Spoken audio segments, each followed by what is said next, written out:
بسم اللہ الرحمن الرحیم۔ علامہ غلام احمد پرویز صاحب کی مایہ ناز تصنیف انسان نے کیا سوچا، باب ہفتم، فردوس گم گشتہ، مفکرین مغرب کے تصورات کی مثالی دنیا۔ ازدام تو ملولم و انسانم آرزوست۔ فردوس گم گشتہ، حسین خوابوں کی دنیا۔ سابقہ عنوان میں ہم دیکھ چکے ہیں کہ مفکرین مغرب اپنی تہذیب کے ہاتھوں کس درجہ تنگ آ چکے ہیں اور اپنی موجودہ حالت سے کس قدر مایوس اور اس معاشرہ سے کس طرح نالاں ہیں۔ وہ عصر حاضر کی پیدا کردہ دنیا ہی سے بیزار ہو چکے ہیں، کیونکہ انہیں اس میں ہر طرف تباہی اور بربادی کے سامان نظر آ رہے ہیں، اور وہ اس دنیا کو اپنے ہاتھوں برباد کر کے اس کی جگہ ایک نئی دنیا کی تخلیق چاہتے ہیں جس میں انسان سکھ کا سانس لے سکے۔ موجودہ معاشرہ کے خلاف مفکرین مغرب کا یہ رد عمل یکسر قابل فہم ہے، اور اس کی جگہ ایک جدید نظام کے قیام کی تمنا بالکل فطری موجودہ معاشرے کے خد و خال کو تو ہم دیکھ چکے ہیں۔ اب دیکھنا یہ ہے کہ جس قسم کے مثالی معاشرہ، آئیڈیل سوسائٹی کا تصور ان مفکرین کے دامن نگاہ کو صحن گلستانوں کفے گل فروش بنائے ہوئے ہے، اس معاشرہ کے بنیادی خطوط کیا ہیں۔ مثالی معاشرہ یعنی یہ لوگ اپنی موجودہ دنیا سے تنگ آ کر کس قسم کی نئی دنیا بسانا چاہتے ہیں۔ یہ سوال بعد میں آئے گا کہ اس قسم کی مثالی دنیا کا قیام ممکن بھی ہے یا نہیں، اور اگر ممکن ہے تو کس طرح۔ سب سے پہلے تو یہ متعین کرنا ضروری ہے کہ بالآخر ان کا تخیل کس قسم کے معاشرہ کو انسان کے لیے جنت ارضی قرار دیتا ہے۔ لیکن ظاہر ہے کہ موجودہ معاشرہ انسانوں ہی سے بگڑا ہے، اور جس معاشرہ کا تصور اس وقت مفکرین مغرب کی نگاہوں میں ہے وہ بھی انسانوں ہی سے مرتب ہوگا۔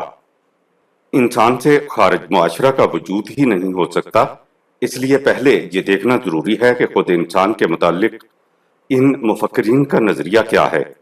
میکانیکی نظریہ حیات کے ماتحت انسان آب و گل سے مرکب مشین کا نام ہے جو سر تسر خارجی قوتوں کے زور سے متحرک رہتا ہے اور انہی اسباب کے ماتحت اپنی طبعی زندگی پوری کر کے نیست و نابود ہو جاتا ہے۔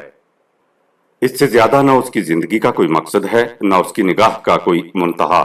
اب دیکھنا یہ ہے کہ انسان کے متعلق فکر جدید نے کیا تصور دیا ہے۔ اس کے بعد یہ دیکھنا ہوگا کہ وہ معاشرہ کس قسم کا ہے جسے مفکرین مغرب دنیا میں دیکھنا چاہتے ہیں۔ اس کے بعد یہ دیکھا جائے گا کہ اس معاشرہ کے قیام کے لیے یہ لوگ کیا ذرائع تجویز کرتے ہیں، اور پھر یہ کہ کیا ان ذرائع سے اس مقصد کا حصول ممکن ہے، اور اگر ممکن نہیں تو پھر اصل سوال کیا ہے اور اس کا حل کیا۔ پہلے دیکھیے کہ انسان کے متعلق فکر جدید کیا نظریہ پیش کرتی ہے۔ انسان، ہم نے یہ کہا ہے کہ مثالی معاشرہ سے پہلے یہ دیکھنا ضروری ہے کہ خود انسان کے متعلق اب مفکرین مغرب کا زاویہ نگاہ کیا ہے۔ یہ اس لیے ضروری ہے کہ شین کے الفاظ میں جب کسی آرکیٹیکٹ سے کسی مکان کا نقشہ بنانے کے لیے کہا جائے تو سب سے پہلے وہ یہ پوچھے گا کہ اس مکان میں رہے گا کون۔ اگر وہ مکان مجرموں کی رہائش کے لیے بنانا ہے تو وہ جیل خانہ کا نقشہ تیار کرے گا۔ اگر مکان کی ضرورت کتوں کے لیے ہے تو وہ سگ خانہ کا نقشہ تیار کرے گا۔ اس لیے معاشرہ کو جدید خطوط پر متشکل کرنے سے پہلے ہمیں یہ دیکھنا چاہیے کہ جن انسانوں کے اس معاشرہ میں رہنا ہے ان کی فطرت کیسی ہے۔ 19ویں صدی کے آخر پر یہ سمجھا گیا تھا کہ معاشرہ اس حیاتیاتی انسان بایولوجیکل مین کی خاطر وجود میں آتا ہے جس کی اصل قدیم الایام کی تلتل ہے، اور جس کی بلند ترین شاخ بقا للاصلح کے قانون کے مطابق مرتب ہوگی۔ ہربرٹ اسپینسر نے کہا کہ معاشرہ کا وجود کشمکش اور مسابقت کی نسبت سے مرتب ہوتا ہے۔ اس کشمکش میں کمزور انسان فنا ہو جاتے ہیں تاکہ طاقتور انسانوں کی نسل آگے بڑھے، ہمارے دور میں پہلے یہ کہا گیا کہ معاشرہ فرائڈ کے تصور کے انسان کی خاطر ہے، جس کے ارادے اخلاقی قانون کے ماتحت نہیں بلکہ لاشعوری جذبات کے مطابق ہوتے ہیں۔ ایک دوسرا گروہ ہے جو معاشرہ کو معاشی انسان کے لیے وجود میں لاتا ہے، جس کے تمام افعال ذاتی مفاد اور منافع کے جذبات سے متعین ہوتے ہیں۔ ان کا یہ خیال ہے کہ طبقاتی نزاع تاریخی قوت کے بلبوتے پر آخر الامر ایک لا اجتماعی معاشرہ پیدا کر دے گی۔ فرائڈ کے نظریہ کے مطابق انسان کا اختیار و ارادہ نفسیاتی قوتوں نے سلب کر لیا تھا۔ فلسفی آف ریلیجن پیج 360۔ انسان کے متعلق جدید تصور۔ یہ تو تھا انسان کا تصور میکانیکی نظریہ حیات کے ماتحت۔ اب یہ دیکھنا ہے کہ فکر جدید نے اس تصور میں کیا تبدیلی پیدا کر دی ہے۔ میکانیکی نظریہ یہ کہتا تھا کہ انسان مادی عناصر کی ترتیب سے ظہور میں آ گیا ہے۔ کیونکہ مادہ میں حیران تغیرات واقع ہوتے رہتے ہیں، اس لیے انسان بھی حیران تبدیل ہوتا رہتا ہے، اور آخر الامر مادی اجزاء کے تشت و انتشار سے اس کا خاتمہ ہو جاتا ہے۔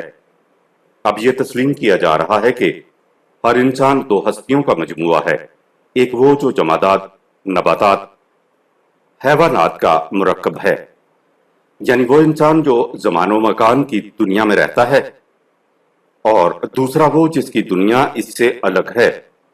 اول الذکر انسان ماضی سے متعلق ہے، ثانی الذکر مستقبل کا انسان ہے۔ انسان انا میں اس ماضی اور مستقبل کی کشمکش جاری رہتی ہے۔ انسانی روح در حقیقت اس کشمکش کی رزم گاہ ہے۔ نیتشے نے زرتشت کی زبان سے اسی حقیقت کا اعلان کیا تھا جب اس نے کہا تھا کہ میں دی روزو امروز ہوں، لیکن مجھ میں کچھ ایسا بھی ہے جو فرد اور مستقبل سے متعلق ہے۔ ٹریٹیم آرگینم۔ انسان میں جس قدر حصہ جمادات و نباتات و حیوانات کا ہے، اس میں حیران تغیرات نمودار ہوتے رہتے ہیں، لیکن اس کے جس حصہ کا تعلق انسانیت سے ہے، جسے آسپینسکی نے مستقبل کی اصطلاح سے تعبیر کیا ہے، اس کا تشخص مستقل ہے۔ اسے خارجی تغیرات سے غیر متاثر رکھا جا سکتا ہے۔ آسپینسکی نے اپنی آخری عمر میں ایک باطنیت کے حامل مفکر کی شاگردی اختیار کر لی تھی، جس کا نام ہے جی گورجیف۔ اس کے فلسفہ باطنیت کو آج کل یورپ میں خاصی اہمیت حاصل ہو رہی ہے۔ چنانچہ حال ہی میں سن 1950 عیسوی میں اس کی پہلی کتاب آل اینڈ ایوری تھنگ کے نام سے شائع ہوئی ہے، جسے بڑی شہرت دی جا رہی ہے۔ آسپینسکی نے اپنی آخری تصنیف In Search of the Miraculous میں گورجیف کے فکر کی ترجمانی کی ہے۔ چنانچہ وہ موضوع زیر نظر پر گورجیف کی زبان سے کہتا ہے کہ مثلاً آپ رات کو تہیہ کر کے سوتے ہیں کہ میں صبح 5 بجے اٹھ بیٹھوں گا۔ 5 بجے صبح آپ کی آنکھ بھی کھل جاتی ہے، لیکن بستر سے باہر نکلنے کو آپ کا جی نہیں چاہتا، آپ بدستور لیٹے رہتے ہیں۔ گورجیف کہتا ہے کہ بتائیے، سوتے وقت تہیہ کرنے والا میں اور صبح کے وقت اس عزم سے انحراف کرنے والا میں کبھی ایک ہو سکتے ہیں؟ یا مثلاً آپ کسی شخص سے ایک وعدہ کرتے ہیں اور آدھ گھنٹے بعد اس وعدہ کے خلاف کام کرتے ہیں، تو کیا آپ کا وعدہ کرنے والا میں اور وعدہ توڑنے والا میں ایک ہو سکتے ہیں؟ اس قسم کی مثالوں کے بعد گورجیف کہتا ہے کہ یہ سمجھنا بہت بڑی غلطی ہے کہ انسان ہمیشہ وہی رہتا ہے، انسان ہمیشہ بدلتا رہتا ہے۔ اس کے بعد گورجیف سے پوچھا جاتا ہے کہ کیا انسان موت کے بعد بھی زندہ رہ سکتا ہے؟ اس کے جواب میں وہ لکھتا ہے، اگر انسان حیران بدلتا رہے، اگر اس میں کوئی ایسی شے موجود نہ ہو جو خارجی تغیرات سے متاثر نہ ہو، تو اس کا مطلب یہ ہوگا کہ اس میں کوئی ایسی چیز نہیں جو موت کا مقابلہ کر سکے۔ لیکن اگر وہ خارجی اثرات سے آزاد ہو جائے، اگر اس میں اس شے کی نمود ہو جائے جو اپنی زندگی جیے، تو یہ شے کبھی مر نہیں سکتی۔ عام حالات میں ہم ہر ثانیہ مرتے رہتے ہیں، خارجی حالات بدلتے ہیں اور ان کے ساتھ ہی ہم بھی بدل جاتے ہیں. یعنی اس طرح ہمارے بہت سے انا آئیز فنا ہو جاتے ہیں. لیکن اگر انسان اپنے اندر مستقل انا کو اپنے اندر نشو و نما دے لے تو یہ خارجی تغیرات سے غیر متاثر رہ سکتا ہے اور اس طرح طبعی جسم کی موت کے بعد بھی زندہ رہ سکتا ہے. اقبال کے الفاظ میں زندگانی ہے صدف قطرہ نیساں ہے خودی. وہ صدف کیا کہ جو قطرے کو گہر کر نہ سکے. ہو اگر خود نگرو خود گرو خود گیر خودی، یہ بھی ممکن ہے کہ تو موت سے بھی نہ مر سکے. پروفیسر وائٹ ہیڈ اس تغیر ناآشنا مستقل غیر متبدل شے کی طرف اشارہ کرتے ہوئے لکھتا ہے انسانی ذات کہ کوئی فلسفہ بھی ہو اسے تشخص ذات کے متعلق کوئی نہ کوئی نظریہ رکھنا ہی پڑے گا. ایک خاص مفہوم کے مطابق ہر انسان کی زندگی میں پیدائش سے موت تک وحدت رہتی ہے. دا ایڈونچر آف آئیڈیاز پیج 241. برائٹمین اس شے کو جو انسان کے اندر از خود موجود ہوتی ہے ذات سیلف کے الفاظ سے تعبیر کرتا ہے، اور جب یہی شے اپنی نشو و نما سے پختگی حاصل کر لیتی ہے تو اسے تشخص پرسنالٹی کہہ کر پکارتا ہے. وہ بھی راشدل کی ہمنوائی میں کہتا ہے کہ اخلاقی نظام کا دار و مدار ہی اس مسلمہ پر ہے کہ میں اپنے تمام گزشتہ فیصلوں اور معاہدوں کا ذمہ دار ہوں. اس لیے اگر کچھ عرصہ کے بعد میں وہی نہیں رہتا جو پہلے تھا تو اس صورت میں اپنے سابقہ فیصلوں اور معاہدوں کا ذمہ دار ہی قرار نہیں پاتا. تو پھر ان فیصلوں کی خلاف ورزی اور ان معاہدوں کی شکست کا الزام مجھ پر کیسے عائد ہو سکتا ہے؟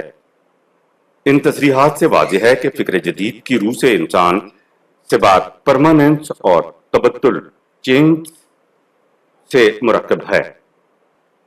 باردیو کے الفاظ میں دنیا میں جس قدر تغیرات رونما ہوتے ہیں ان کے متعلق انسان کا انداز نگاہ دوہرا ہونا چاہیے.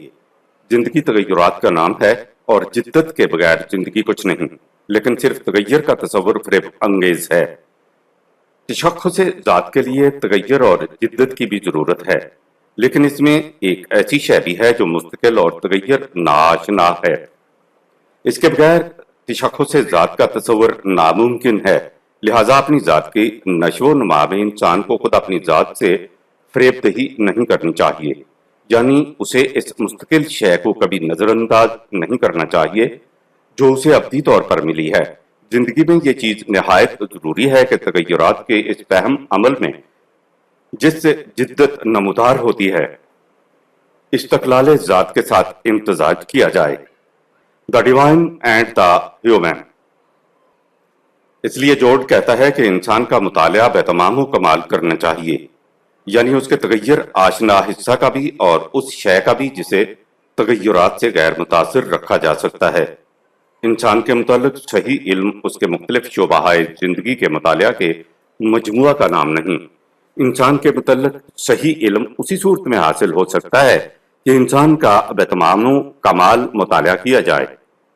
یہ تمام و کمال مطالعہ اس کی ذات کے مطالعہ کا نام ہے، اس لیے کہ انسانی ذات ہی کو مکمل انسان کہا جا سکتا ہے. اگرچہ انسان کے مختلف حصے اسی ذات کے اجزاء ہوتے ہیں، لیکن اس کی ذات ان اجزاء کے مجموعہ سے کچھ زیادہ ہوتی ہے. انسانی ذات کا مطالعہ سائنس کی روح سے نہیں کیا جا سکتا.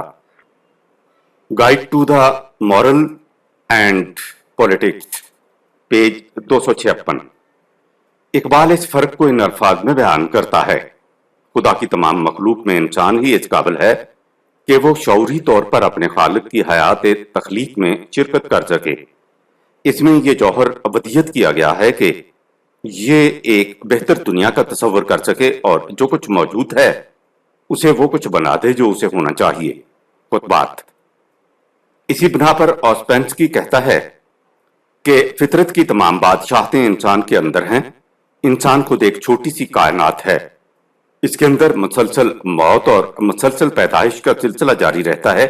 ایک ہستی کا دوسری ہستی کو ہڑپ کر جانے کا پہم سلسلہ، طاقتور کا کمزور کو نگل جانے کا سلسلہ، ارتقاء اور تنزل کا سلسلہ، بڑھنے، پھولنے، پھلنے اور مر جانے کا سلسلہ، गर्जे के इंसान के अंदर जमादात से लेकर खुदा तक सब कुछ मौजूद होता है। A new model of the universe. इसीलिए वो गुरजीफ के अल्फाज में लिखता है कि ये नामुमकिन है कि हम इंसान का मुतालिया किए बगैर कायनात का मुतालिया कर सकें। इसके साथ ये भी नामुमकिन है कि हम इंसान का मुतालिया कायनात के मुतालिया किए बगैर कर सकें। इंसान तो कायनात का अक्स है। इसकी तख्लीक उन्हीं कवानीन की रूह से अमल में आती है जिन कवानीन की रूह से कायनात की तख्लीक अमल में लाई गई थी। लिहाजा ये अपनी जात के मुतालिया से कायनात का मुतालिया कर सकता है, यानी इन तमाम कवानीनों ज़वाबित का मुतालिया जिनके मातहत इस कारखाना आलम का सिलसिला चल रहा है। उसके साथ ही ये कायनात और उसके कवानीन का मुतालिया करने से इन कवानीन का मुतालिया कर लेगा जिनके ताबे उसकी अपनी जिंदगी बसर होनी चाहिए।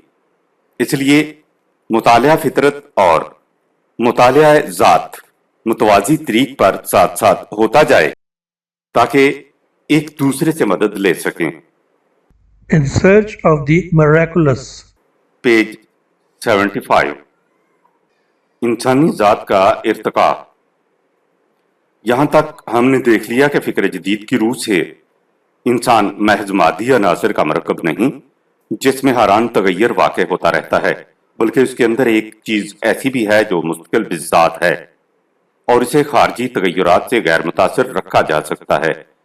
अब सवाल यह है कि वो शय जिस हालत में इंसान के अंदर पैदाइश से मौजूद रहती है उसी हालत में हमेशा रहती है या इसमें नश्वनुमा डेवलपमेंट भी होता है जिससे इसमें पुख्तगी आती जाती है। इसी को उसका इर्तिका कह लीजिए। ये मुफक्रीन अब इस नतीजा पर पहुंचे हैं कि इंसानी जात या तशख़्ख़ुस पर्सनैलिटी में नश्वनुमा के इम्कानात होते हैं और उसी का नश्वनुमा और तकमील दर हकीकत मकसूद जिंदगी है। ऑस्पेंस्की इस बाब में गर्जेफ के अल्फाज में कहता है कि एक तो इंसानी जिस्म की परवरिश है जो मैकेनिकी तौर पर होती रहती है और दूसरा है उसकी जात का नश्वनुमा। सो इंसानी इर्तिका से मफहूम यह है कि इनकवा और मुमकिनात का नश्वनुमा पाना जो अज खुद नश्वनुमा नहीं पा सकती, यानी जिनमें मैकेनिकी तौर पर बालिदगी पैदा नहीं होती। सिर्फ इस नहज की नश्वनुमा, सिर्फ इसी अंदाज की बालिदगी इंसान का हकीकी इर्तिका कहला सकती है। इसके अलावा किसी और चीज को इंसानी इर्तिका नहीं कहा जा सकता। In Search of the Miraculous, page 56। इन इर्तिकाई मनाजिल के मुताल्लिक बरगुसान लिखता है कि इससे मकसूद ये है कि इंसान इन हदूद से आगे बढ़ जाए जो मादी फितरत ने नौए इंसानी पर आयद कर रखी हैं। The two sources of religion and morality, page 208। मादियत पर इस तगल्लुब का नाम बरगुसान की इस्तिलाह में रुजत इल्लाह, getting back to the God है। ऑस्पेंस्की कहता है कि इस इर्तिका से मफहूम इंसान का फौकुल बशर बन जाना है और यही इर्तिका का बुलंदतरीन मकाम है, the new model of the universe. Bergson के नजदीक ये इर्तिका अमल पहम की रूह से मरतब होता है। वो अपनी मायनाज तसनीफ क्रिएटिव एवोल्यूशन में लिखता है, ये कहना बिल्कुल सही है कि जो कुछ हम करते हैं वो मौकूफ होता है उस बात पर कि हम क्या हैं, लेकिन इसके साथ ही ये कहना भी दुरुस्त है कि हम जो कुछ बनते हैं वो आमाल ही से बनते हैं। इस एतबार से हम मसलसल तख्लीक़-ए-ज़ात करते रहते हैं। डैनिंच लिखता है कि इसका राज मुस्तकिल इक़्तिदार के हुसूल की कोशिश में है, क्योंकि यही नस्ब ऐन है जिसके हुसूल में इंसानी तमानियत मुज़मिर है। उसके अल्फाज में इंसान एक अजीबोगरीब हैवान है क्योंकि इसमें शहीद होने की भी सलाहियत है। इसके लिए इतना ही काफी नहीं कि उसकी मादी जरूरियात पूरी कर दी जाएं, इसके लिए एक नस्ब-उल-ऐन की जरूरत है जिसके लिए ये जिए और जिसके लिए अगर जरूरत हो तो ये जान भी दे दे। इससे मफहूम यह है कि दुनिया में मुस्तकिल इक़्तिदार भी हैं जिनकी खातिर इंसान जब तक जान देता है जिस्मानी जिंदगी और उसकी लज्जात का शुमार इन मुस्तकिल इक़्तिदार में नहीं हो सकता। The Fall of Idols, page 236। मुस्तकिल इक़दार के ताक़ुब व हुसूल का नाम ही इखलाकियात एथिक्स है। इसलिए इंसान की मौजूदा मादी जिंदगी के बाद मजीद इर्तिकाई मनाजिल मादी सतह पर नहीं बल्कि इखलाकियात की सतह पर होगी।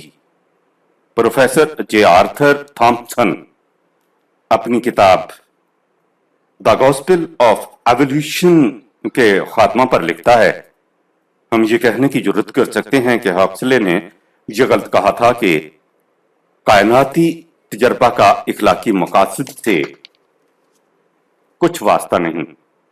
इसके बरक्स हम प्रोफेसर पैट्रिक गैडीज से मुत्तफिक हैं कि फितरत दर हकीकत इखलाकी अमल ही की मादी शक्ल का नाम है। अगर ये सही है तो ये हकीकत इर्तिका की किताब मुक़द्दस का निहायत अहम जुज़्व है। हैवानात से हमारा ताल्लुक अब हमें मलाइका की तरफ लिए जा रहा है और इंसाइक्लोपीडिया ब्रिटानिका में इर्तिका के उन्वान पर मकाला का खात्मा इन अल्फाज पर होता है, हुब्बे वतन, मजहब, आर्ट, साइंस और लिटरेचर का भी मीज़ान बका में बड़ा वजन है और ये सिलसिला इर्तिका में बड़ा मुफीद काम करते हैं। इस सिलसिला में इखलाक किसी गैर मुतल्लिक खारजी कुव्वत की हैसियत नहीं रखता जो एक मुफीद और बेगाना इखलाक आफाकी निज़ाम के खिलाफ बरसरे पैकार है, बल्कि खुद इर्तिका की तख्लीक है और सिलसिला इर्तिका के तदरीजी तगय्युरात को सही सांचे में ढालने के लिए एक अहम कुव्वत हमें उम्मीद बल्कि यकीन है कि वो तहादीब जो अदलो हुर्रियत, आइनो इंजबात और मुस्तहकम इखलाकियात पर मबनी है, आखिरुल उम्र सबसे ज्यादा कामयाब और देरपा साबित होंगी। प्रोफेसर जोड इर्तिका की अगली मनाजिल को नफसी और जहनी तरक्की से ताबीर करता है। चुनांचे वो लिखता है, इंसानियत के इर्तिका की अगली मंजिल तबई नहीं बल्कि नफसी और जहनी होगी। पहले पहल इंसान इर्तिका की मंजिलें तय करके हैवानियत से इंसानियत के मकाम पर आया, फिर उसने सनत व हिरफ्त की मदद से अपने आप को आलात व असबाब से आरास्ता किया। हमारे इस दौर में इंसान ने सनत व हिरफ्त में पूरा कमाल हासिल कर लिया है। अब इसके लिए जरूरी हो गया है कि वो इस मंजिल से आगे बढ़े और जिस तबई इर्तिका ने उसे मजबूर कर दिया था कि वो हैवान से तरक्की करके इंसान के दर्जे में कदम रखे, फिर उसकी जबली जरूरतों ने इससे औजार और आलात बनवाए और वो मशीन और स्टीम का खालक बना। इसी तरह वो आज मजबूर है कि अपना कदम आगे बढ़ाए और उसका ये कदम मादी नहीं बल्कि नफसी और जहनी तरक्की की तरफ होगा। माहनामा किताब, फरवरी सन 1943 ईस्वी। ऑस्पेंस्की गुरजेफ के अल्फाज में कहता है कि इस इर्तिका के लिए ज़ब्त नफ्स निहायत जरूरी है, इसलिए कि जो इंसान अपने आप पर यानी जो कुछ उसके अंदर हो रहा है इस पर जब्त नहीं रख सकता, वो किसी चीज पर भी काबू नहीं पा सकता। In Search of the Miraculous, page 133। राशडिल कहता है कि सही ज़ाब्ता इखलाक ऐसा बन जाओ कि उसूल में है, ना कि ऐसा करो कि अहकाम में, यानी इंसान ज़ाब्ता इखलाक का अमली पैकर बन जाए। इसको तगय्युर ज़ात कहते हैं। बर्गसान कहता है कि इसके लिए अमले तख्लीक जरूरी है। यही इंसानी जिंदगी का मकसूद है और इसी रास्ता से ये इर्तिकाई मनाजिल तय कर सकता है। जो हस्ती आजादाना तौर पर इर्तिका पजीर होती है वो हर आन कोई ना कोई नई चीज तख्लीक करती रहती है। Matter and memory, page 297। तख्लीक से बरगुसान का मफहूम क्या है, उसकी तशरीह वो दूसरी जगह इन अल्फाज में करता है। इस किताब से मकसूद है नौए इंसानी की तख्लीक की तकमील, यानी इंसानियत को वो कुछ बना देना जो कुछ ये फिलफौर बन जाती। अगर इसमें इतनी कुदरत होती कि ये इंसान की मदद के बगैर अपनी आखिरी शक्ल इख्तियार कर ले। The two sources of morality and religion, page 223। अमले तख्लीक मुसलसल, यानी अगर इंसानियत को इख्तियार होता कि वह अपनी तकमील आप कर ले तो उसकी तकमील याफ्ता शक्ल जिस किस्म की होती उसे वही कुछ बना देता। यह है तख्लीक से मफहूम, इंसानियत को उसके मुंतहा तक पहुंचा देना। यह है मकसूद जिंदगी, इसलिए कि इंसान का मुस्तकबिल खुद उसके अपने हाथ में है चुनांचे बरगुसान लिखता है, आज नौए इंसानी खुद अपनी तरक्की के बोझ के नीचे दबी कुचली हुई मसरूफ आहो फगां है। ये इसलिए कि इंसान को उसका एहसास नहीं कि उसका मुस्तकबिल खुद उसके अपने हाथ में है। इसी के लिए सबसे पहले इस अमर का फैसला करना जरूरी है कि इंसान जिंदा रहना चाहता है या नहीं। फिर इसके बाद ये कि इंसान महज जिंदा ही रहना चाहता है या इससे आगे बढ़कर फरीज़ाए कायनात की तकमील के लिए भी जिद्दोजहद करने को तैयार है। फरीज़ाए कायनात क्या है? सिफात रूहियत रखने वाली हस्तियों की तख्लीक। इंसानी तख्लीक के मुतल्लिक बारदेव लिखता है कि यह दुनिया मुमकिनात की दुनिया है। यह मुकम्मल शुदा जाम तो साकत नहीं। इसमें अमर तख्लीक जारी रहेगा और इंसानों के हाथों जारी रहेगा। इसे तमाम मुमकिनात से पर्दा कुशाई करनी होगी और हर मुजमिर को मशहूद करके दिखाना होगा। यह अमर तख्लीक सिर्फ खुदा की तरफ से इंसान की तरफ नहीं आता, बल्कि खुदा इंसान से तख्लीकी जिद्दतों का तकाजा करता है। वो इंसानी आजादी के कारनामों का मुंतजर रहता है। इस कुव्वत तख्लीक का मकाम क्या है? इसके मुतालिक लेस्ली पाउल कहता है कि इल्म कायनात से ऊपर सिर्फ एक ही कुव्वत बाकी रह जाती है और वो है कुव्वत तख्लीक।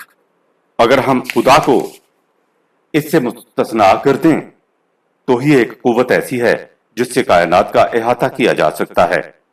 The meaning of human existence, page 98। इंसान खुदा का रफीक बन जाता है। कुव्वत तख्लीक खुद इंसान के अंदर क्या इनकलाब पैदा करती है? इसके मुतल्लिक मार्टिन बूबर अपनी दिलचस्प किताब आई एंड दाओ में लिखता है कि कुव्वत तख्लीक हम पर असरअंदाज होती है। वो अपने आप को जलाकर खुद हमारे अंदर जज्ब हो जाती है और इस आग के भड़कते हुए शोलों से हमारी तख्लीक नौ करती है। हम इसके आतिशी जलाल के हुजूर कांपते हैं, गिड़गिड़ाते हैं, सरपसजूद हो जाते हैं। लेकिन इसके बाद हम खुद तख्लीक में शरीक हो जाते हैं। हम खालिक से जा मिलते हैं, उसके मुआवन और रफाका की हैसियत से। बारदेव ने ऊपर कहा है कि खुदा इंसान के आजादी के कारनामों का मुंतजर है और बूबर कहता है कि इन तख्लीकी कारनामों से जो इंसान की आजादी का फितरी नतीजा है, इंसान खुद खुदा का रफीक बन जाता है। अल्लामा इकबाल ने बहुत पहले इस हकीकत को अपने अल्फाज में बयान करते हुए कहा था कि कायनात में सिलसिला तख्लीक खुदा की सिफ्त खालकियत की बिना पर जारी व सारी था। इसमें कोई शय साहिब इख्तियार व इरादा न थी कि खुदा के इस अमर तकवीनी की राह में हायल हो जाती या उसके पेश नजर मकसद की तकमील में उसका दस्तो बाजू बनती। उसने इंसान को साहिब इख्तियार व इरादा पैदा किया। अब यह भी हो सकता था कि इस मकसद की तकमील के लिए खुदा का मुआवन और रफीक बन जाए, लेकिन यह भी तो हो सकता था कि यह उसके प्रोग्राम की राह में हायल होकर खड़ा हो जाए। इस हकीकत के पेश नजर अल्लामा इकबाल कहते हैं कि इंसान को साहिब इख्तियार व इरादा पैदा करके खुदा ने बड़ा रिस्क लिया है, लेकिन इस रिस्क से भी मुतरश्शे होता है कि खुदा को इंसान पर कितना बड़ा भरोसा है। खुतबात सफा 81। यह एतमादो भरोसा ही तो था जिसकी बिना पर खुदा ने इंसान को तमाम कायनात से मुख्तस करके अपनी खालिस कुव्वत का एक हिस्सा अता कर दिया। यह कुव्वत इख्तियार व इरादा की कुव्वत थी। इंसान से पहले ही यह खसूसियत सिर्फ जाते खुदाबंदी के लिए मखसूस थी। अब इसमें इंसान भी शरीक हो गया।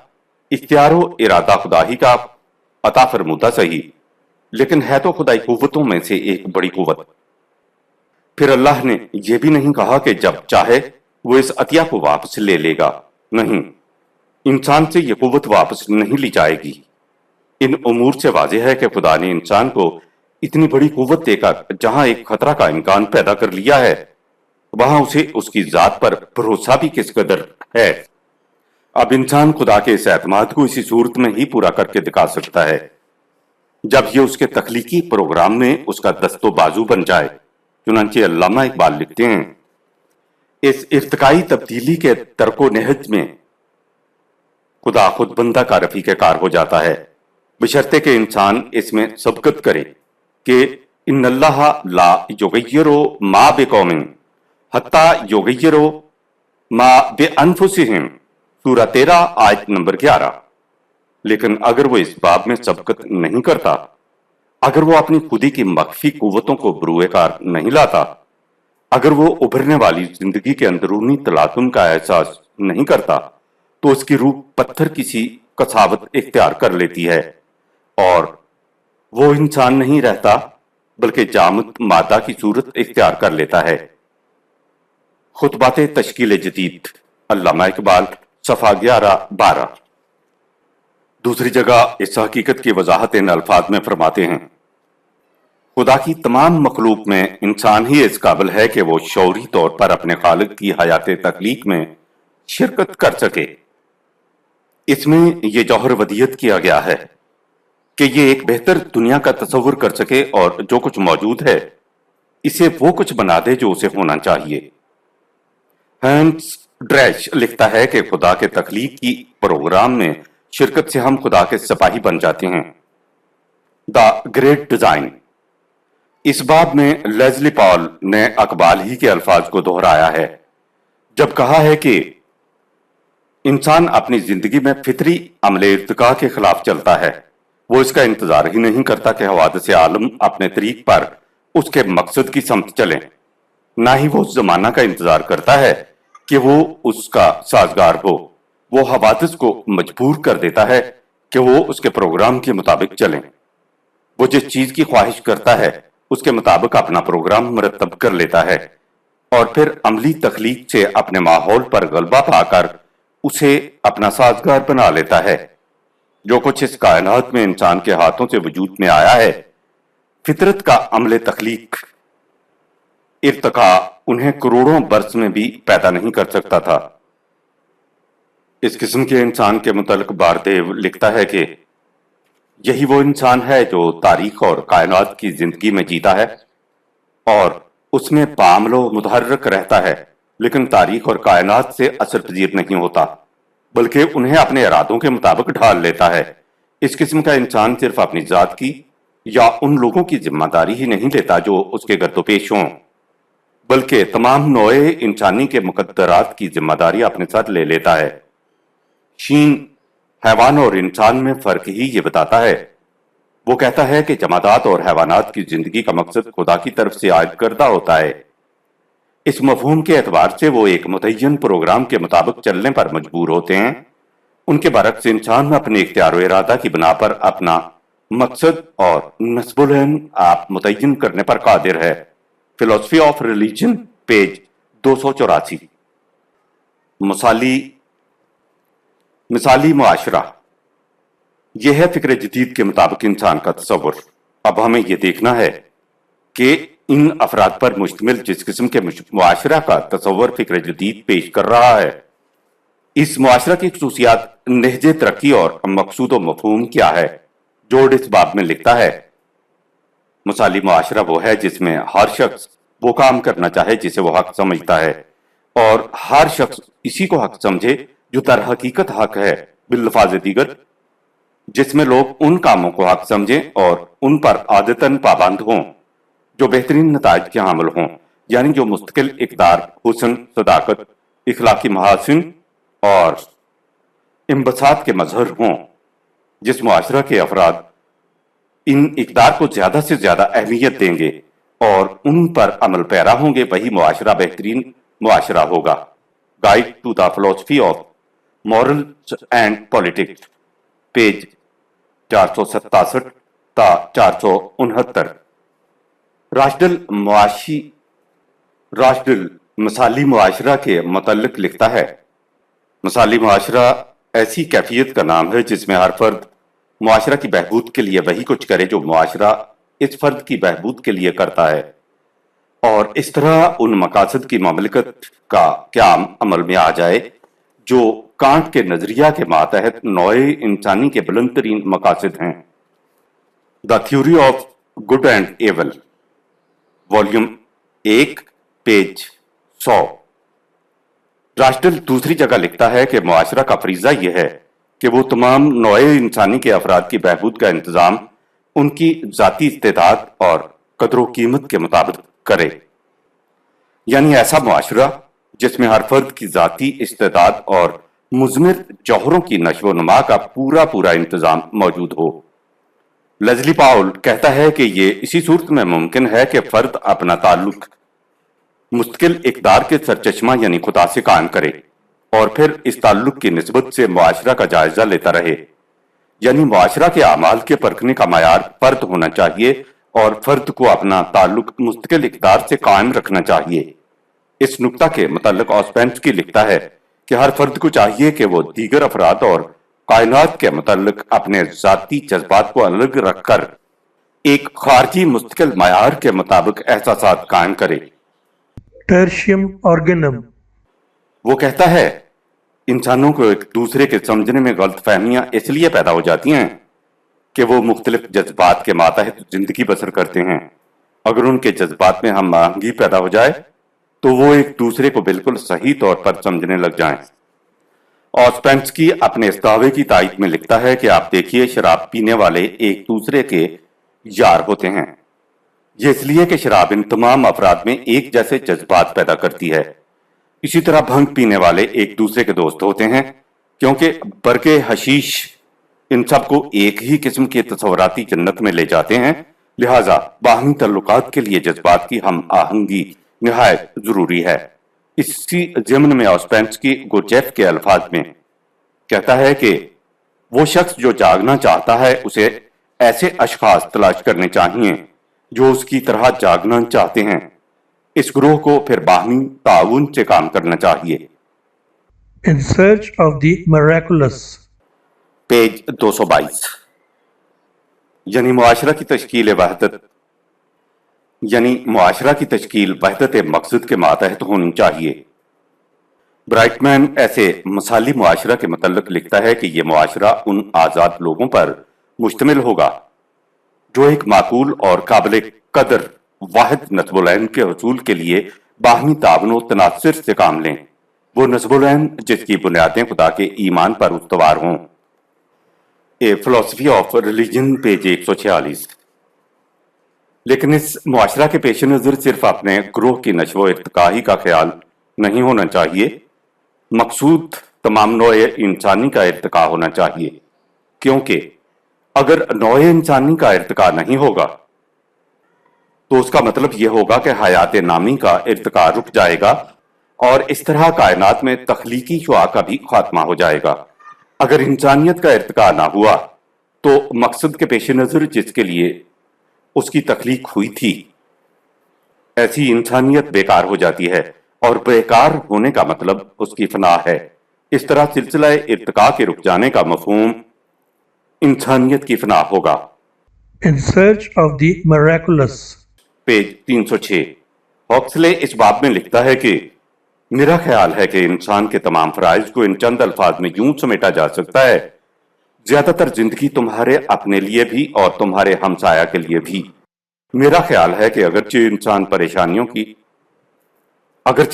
परेशानियों, तकलीफों और मुसीबतों में घिरा हुआ है, बाई हमा वो इस फरीजा को सरअंजाम दे सकता है और इस तरह आहिस्ता आहिस्ता अपनी मंजिल तक पहुंच सकता है। रिलीजन विदाउट रेवलेशन डिफॉल्ट अपने मखसूस अंदाज में लिखता है, तुम माहौल को बदल दो और माहौल तुम्हें खुद बदल देगा। इंसान उस दुनिया की मखलूक होता है जिसमें वो रहता है। जिस किस्म की वो दुनिया होगी उसी किस्म का इंसान होगा। इखलाक उसका नाम नहीं कि तुम अपने जमाना की इखलाकी इकदार से हम आहंग हो जाओ। इखलाक का मतलब यह है कि तुम इस इखलाकी ज़ाब्ता की गैर इखलाकी शिक्कों के खिलाफ आवाज बुलंद करो। जाती इखलाक बड़ी चीज है, लेकिन दुनिया का इखलाक सिर्फ जाती इखलाक से कभी आगे नहीं बढ़ा। ये इस तरह आगे बढ़ेगा कि इंसानी मफाद के तसादम पर माकूल पसंदी से तनकीद की जाए और इस तरह माहौल में तब्दीली पैदा कर दी जाए। राशदिल कहता है कि सही इखलाकी मायार यह है कि तमाम नौए इंसानी की मसरतों में किस कदर इजाफा करते हो। Volume 1 page 119। कांट ने इसी चीज को असल उसूले इखलाक करार दिया था जब उसने कहा था कि इस तरह काम करो गोया तुम और तमाम अफराद इंसानियत जाती कीमत के एतबार से बराबर हो। तुम एक ऐसे मुआशरा के फर्द बन जाओ जिसमें हर फर्द दूसरे फर्द के मफाद की कीमत अपने मफाद की कीमत के बराबर समझता है। राशदिल दूसरी जगह लिखता है कि मसाली मुआशरा में हालत यह होनी चाहिए कि मैं किसी दूसरे की नशो नुमा की फिक्र करूं और उसी में अपना मफाद और खैर समझूं, और इसी तरह वो मेरी नशो नुमा की फिक्र करे और इसी में अपना मफाद और खैर समझे। इस तरह राशदिल के अल्फाज में होगा ये कि दूसरे की नशोनुमा अपनी नशोनुमा पर तरजीह हासिल करेगी। आगाज़-ए-कार।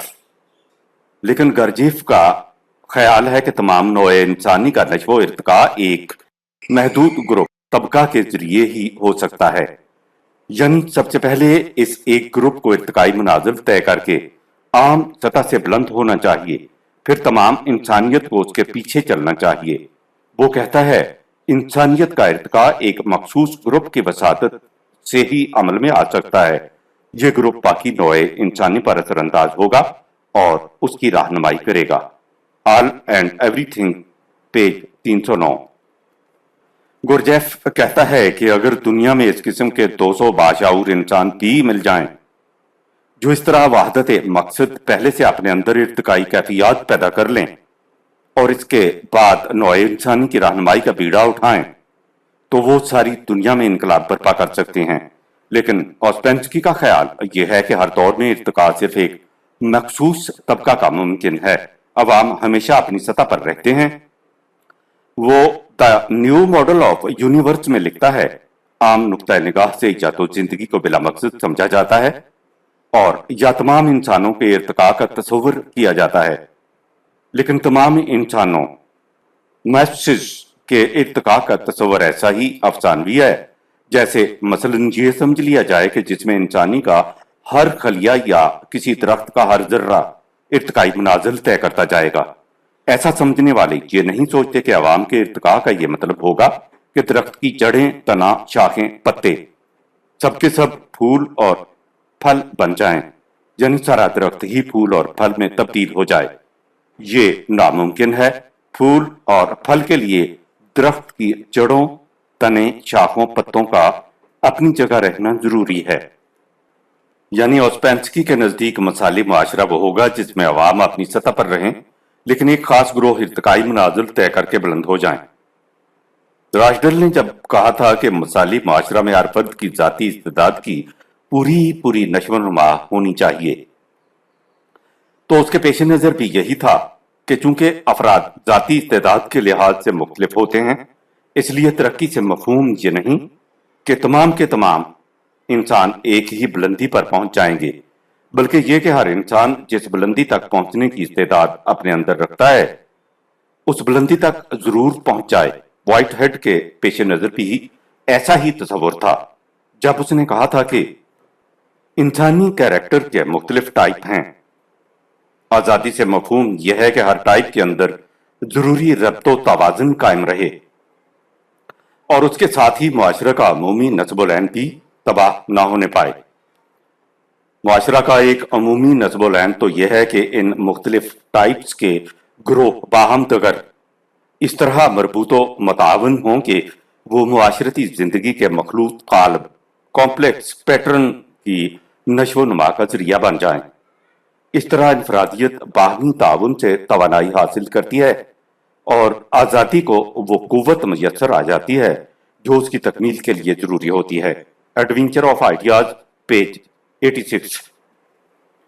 इस बना पर व्हाइट हेड कहता है कि एक बेहतरीन मुआशरा वो हो सकता है जिसमें हर एक काम उन अफराद के सुपुर्द हो जो उसके लिए मौजूद तरीन हों।